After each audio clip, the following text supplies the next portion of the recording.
What's going on YouTube, BusTH here. In this video I'm going to show you how to play co-op with your friends and randoms in BloodBorne. Now to link up with your friends in BloodBorne you'll need a few things. First we'll go over what you need to do to play co-op with your friends. One player must have the Beckoning Bell. This can only be acquired once you have one insight. Insight is the currency located right underneath your blood echoes. Insight can be acquired by finding new areas, defeating bosses, helping other players out, and using something called a madman's knowledge. If you're short on insight right now, there'll be links in the description on how to find some. Once you have one insight, return back to the Hunter's Dream, and the messenger on the stairs will reward you with the Beckoning Bell. And now the other player needs to have a small Resonant Bow. This can only be acquired once you have 10 insight. Once you have 10 insight, return to Hunter's Dream. Run into the workshop and make a hard left. Once you see the doorway on your left, step outside it and make another hard left, until you see the bath. From here you can purchase the small Resonant Bell.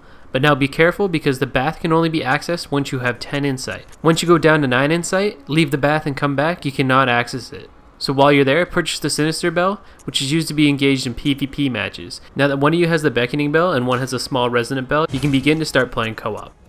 To start, hit Options, go to System, then Network. Now you and your friend will both set the same password in the selected area. Try not to make it too obvious or it won't work, or you may be connected with a random person. Make sure it's also set to worldwide, you'll have a lot better chances. Make sure that both of you are within about 10 levels of each other and in the same area of each of your games. Now, have the player who wants to host the match ring the Beckoning Bell. Nope, ringing the Beckoning Bell costs 1 insight per ring.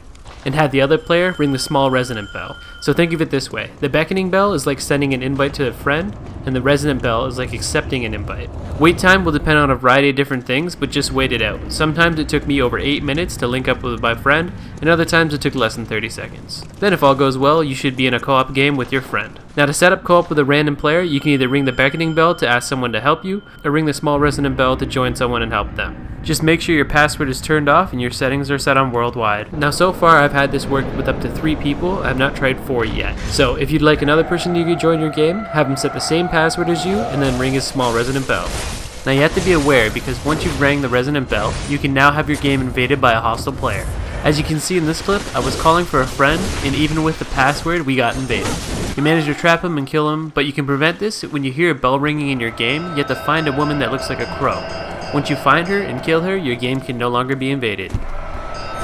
If you enjoyed this video, make sure to give it a thumbs up, and hopefully I've helped some of you out to meet up with your friends in BloodBorne.